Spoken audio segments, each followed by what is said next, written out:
Hey everybody, yes, it is that time again. We are doing a Freewell filter video, and these are my favorites, so whenever a new quad comes out, I'm always going to do a Freewell filter video on that quad. So Freewell sent me some filters, we'll get to those, but in this case it's going to be for the DJI Avata, and we're doing my favorite thing, one of my favorite things, and that's what I call tree surfing. Right now we're in the beginning of fall. The colors are just popping. The trees are bright red and orange. We've still got some better days to come, but today was just beautiful weather-wise. But I took advantage of that, got out, and decided I'm going to get this video done for the filters, because I wanted to get out there on a sunny day and fly directly into the sun and show you the drastic changes that a filter can make for you.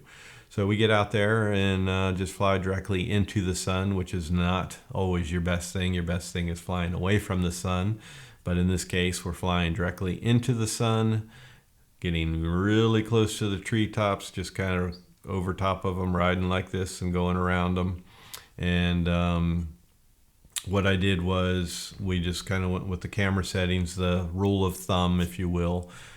Say you're shooting 4K 60 frames per second in this case, then you want to go and take your shutter speed and double that to 120. So 1/120. And I'm not saying 4K 60 frames per second is the perfect setting for this type of video. You could do 30 frames per second. You can do 2K, 1080p, whatever you want to do.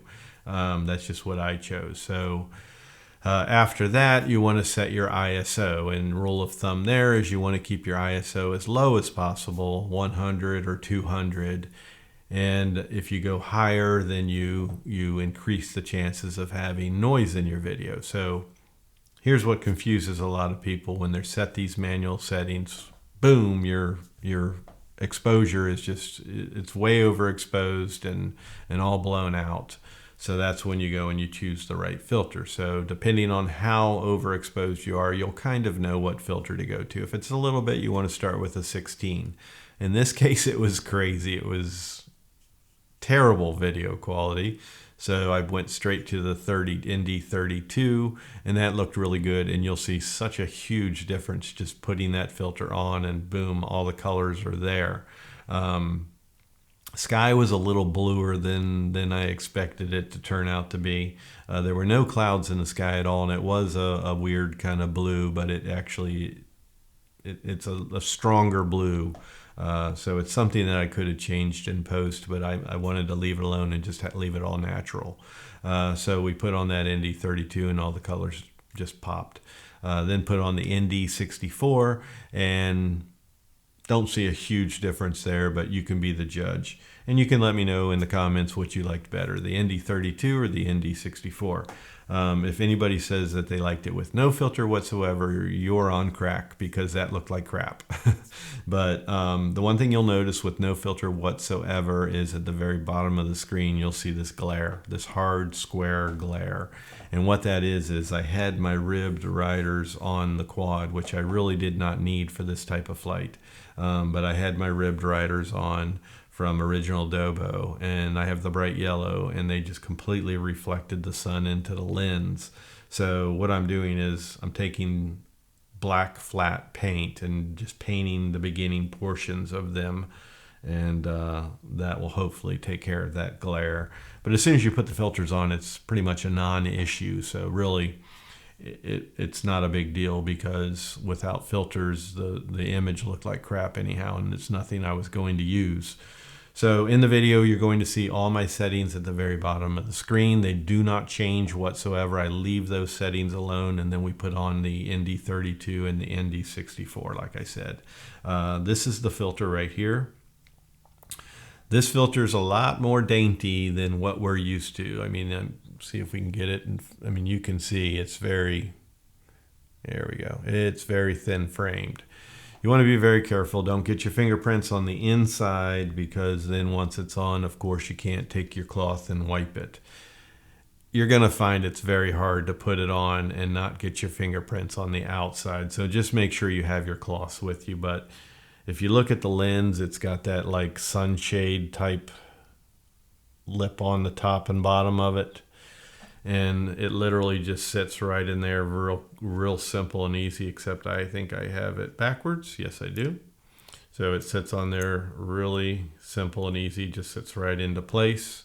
And then once it's on there, well, I don't need to show you right now, but once it's on there, you're going to push and you'll hear it click.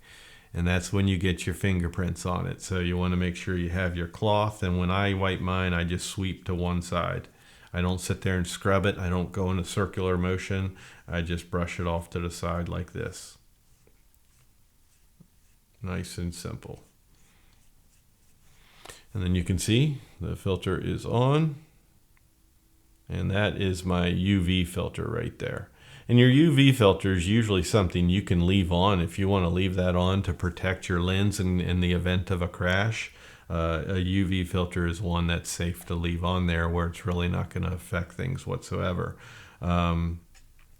Taking it off is another challenge because I usually drop it because it snaps on good. Almost dropped it. Didn't drop it, but I'm getting my fingerprints all over it. So you understand. If you can put it on without ever touching the lens whatsoever, you are a pro, because almost every time I put it on, I touch the lens.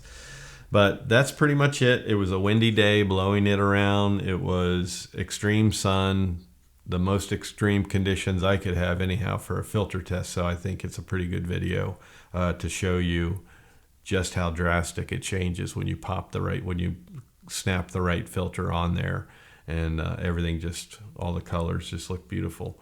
No more overexposed. So enjoy that video. I'll end all the talking here. We covered everything. ND standard pack, ND 8, 16, 32, and 64, the polarized, and the UV. If you should choose that you want one of these, the links are in the description of the video, and feel free to click on those and use those. And it's always greatly appreciated when you support my channel by using my links.